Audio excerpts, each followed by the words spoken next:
প্রিয় দর্শক, আসসালামু আলাইকুম। এসকে কিচেন এসবি ইউটিউব চ্যানেলে আপনাদের সবাইকে স্বাগতম জানিয়ে শুরু করছি আমার আজকের রেসিপি। আজকে আমি আপনাদের আলুর ড্রামস্টিক তৈরি করে দেখাবো।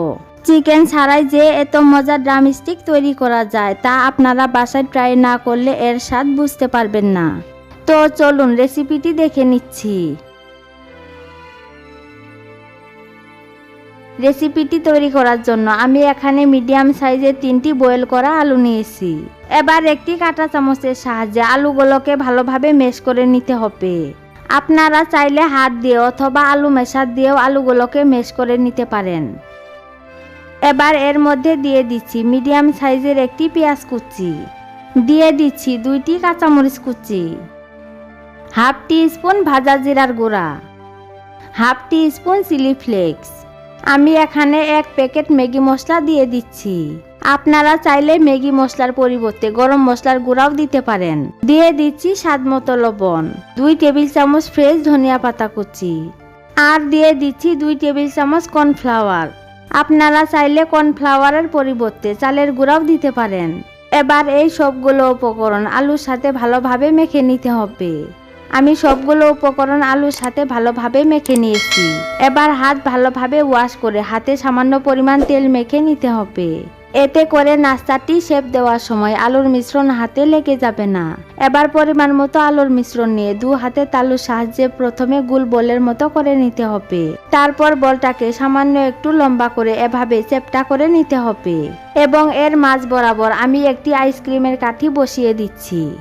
এবার আলুর মিশ্রণ দিয়ে কাঠির অর্ধেকটা এভাবে কভার করে দিতে হবে। আপনারা দেখে বুঝতেই পারছেন আমি কাজটা কিভাবে করছি।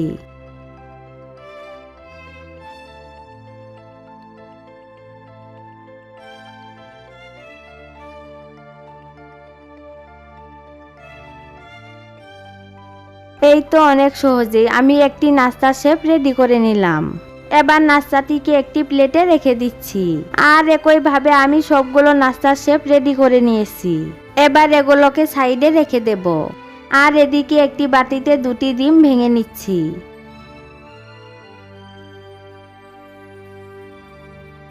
এখন এর মধ্যে দিয়ে দিচ্ছি হাফ টি স্পুন কালো গোলমরিচ গুঁড়া, আর দিয়ে দিচ্ছি সামান্য পরিমাণ লবণ। এবার ডিমগুলোকে ভালোভাবে ফেটিয়ে নিতে হবে যাতে এর মধ্যে কোনো প্রকার লাম্পস না থাকে।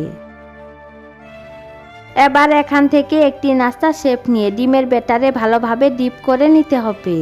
এভাবে ঘুরিয়ে ঘুরিয়ে নাস্তাটিকে ডিমের ব্যাটারে ভালোভাবে ডিপ করে নিতে হবে।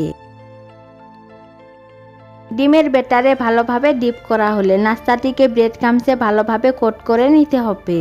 নাস্তাটিকে ব্রেড ক্রাম্বসে এমনভাবে কোট করে নিতে হবে যাতে এর কোনো অংশ বাদ না যায়। আর এভাবে আলতো হাতে নাস্তার গায়ে ব্রেড ক্রাম্বসগুলোকে ভালোভাবে সেট করে দিতে হবে। এই তো তেলে ভাজার জন্য নাস্তাটি আমার একদম রেডি হয়েছে। এবার নাস্তাটিকে একটি প্লেটে রেখে দিচ্ছি। আর একইভাবে আমি সবগুলো নাস্তাকে রেডি করে নিয়েছি। নাস্তাগুলো ভাজার জন্য চুলায় আগে থেকে একটি কড়াইয়ে পর্যাপ্ত পরিমাণে তেল গরম হতে দিয়েছি। এবার একে একে নাস্তাগুলোকে গরম তেলে দিয়ে দিচ্ছি। নাস্তাগুলোকে তেলে দেওয়ার পর প্রথম 15 সেকেন্ডের মতো চুলার আঁচ হাই হিটে রেখে নাস্তাগুলোকে ভেজে নিতে হবে। তারপর চুলার আঁচ মিডিয়ামে রেখে নাস্তাগুলোতে গোল্ডেন ব্রাউন কালার না আসা পর্যন্ত এগুলোকে ভেজে নিতে হবে। এভাবে উল্টে পাল্টে নাস্তাগুলোকে ক্রিস্পি করে ভেজে নিতে হবে। আপনারা যারা আমার চ্যানেলটিকে এখনো সাবস্ক্রাইব করেন নাই তারা প্লিজ চ্যানেলটিকে সাবস্ক্রাইব করে পাশে থাকা বেল আইকনটি অন করে রাখুন যাতে আমার পরবর্তী ভিডিও নোটিফিকেশন সবার আগে পেয়ে যান। দেখতেই পাচ্ছেন নাস্তাগুলোতে গোল্ডেন কালার এসেছে। এখন একটি ছাঁকনির সাহায্যে ভালোভাবে তেল ঝরিয়ে নাস্তাগুলোকে সার্ভিং ডিশে তুলে নিচ্ছি এবং আপনাদের গরম গরম সার্ভ করে দেখাচ্ছি। দেখতেই পাচ্ছেন নাস্তাগুলো দেখতে মাশাআল্লাহ কতটা লোভনীয় হয়েছে। নাস্তাগুলো দেখতে যতটা লোভনীয় হয়েছে খেতেও হয়েছে অসম্ভব টেস্টি। একটি নাস্তা আমি আপনাদের ভেঙে দেখাচ্ছি। দেখতেই পাচ্ছেন নাস্তাটি কতটা পারফেক্ট হয়েছে। এরকম সহজ নতুন আর মজার মজার ভিডিওর আপডেট পেতে এখনই চ্যানেলটিকে সাবস্ক্রাইব করে পাশে থাকা বেল আইকনটি অন করে রাখুন।